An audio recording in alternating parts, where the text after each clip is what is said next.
మెదక్ జిల్లాలో ఘోర రోడ్డు ప్రమాదం జరిగింది. Lorry auto ఢీకొన్నాయి. 5గురు చనిపోయారు. సంగారెడ్డి మండలం కంది ఐఐటి దగ్గర ఈ ఘటన జరిగింది. పూర్తి వివరాలు మా కరెస్పాండెంట్ విష్ణుని అడిగి తెలుసుకుందాం. విష్ణు, ఈ ప్రమాదానికి కారణం ఏంటి? మృతులకు సంబంధించి వివరాలు ఏంటి? తరంగని ఒక లారీ డ్రైవర్ నిర్లక్ష్యం 5గురు ప్రాణాలను బలికోవడం జరిగింది. మరో 2 చావబతుకుల పట్టుకునే పరిస్థితి కనబడుతుంది.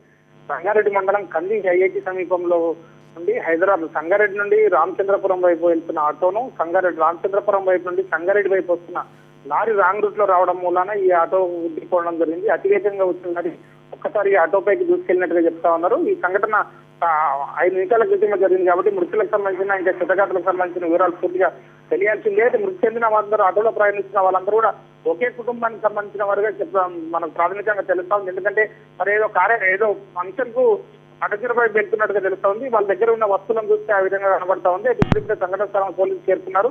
క్షతగాతులను పట్టణచేరుల ఆసుపత్రికి తరలించారు. మృతులకు సంబంధించిన వివరాలు పోలీసు అధికారులు పరిస్థితిలో ఉన్నారు. అయితే ఈ ప్రమాదంలో ఆటో డ్రైవర్ కూడా చనిపోవడంతో వివరాలు చెప్పడం కోసం ఇంకా కొంత సమయం పట్టే అవకాశం కనబడతా ఉంది. తరంగి విష్ణు, అయితే లారీ డ్రైవర్ ని అదుపులోకి ఏమన్నా తీసుకున్నారా పోలీసులు? ఆ సంఘటన స్థలంలో ఇన్సిడెంట్ జరిగిన తర్వాత లారీ డ్రైవర్ స్థానికులు ఐఐటీలో చదువుకుంటున్న ఐఐటీ సిబ్బంది కొంతమంది లారీ డ్రైవర్ ను పట్టుకోవడం జరిగింది. పట్టుకొని పోలీసులకు అప్పగించారు. అయితే అతనికి పూర్తి కూడా వివరాలు తెలియాల్సి ఉంది. లారీ మాత్రం రామచంద్రపురం నుంచి పట్టణచెరు వైపు వస్తున్నట్టుగా చెప్తా ఉన్నారు. లారీలో వస్తున్న లోడ్ల వివరాలన్నీ కూడా పూర్తిగా తెలియాల్సి ఉంది. తరగని మరో 5 నిమిషాల పూర్తి సమాచారం అందుతుంది. Thank you Vishnu.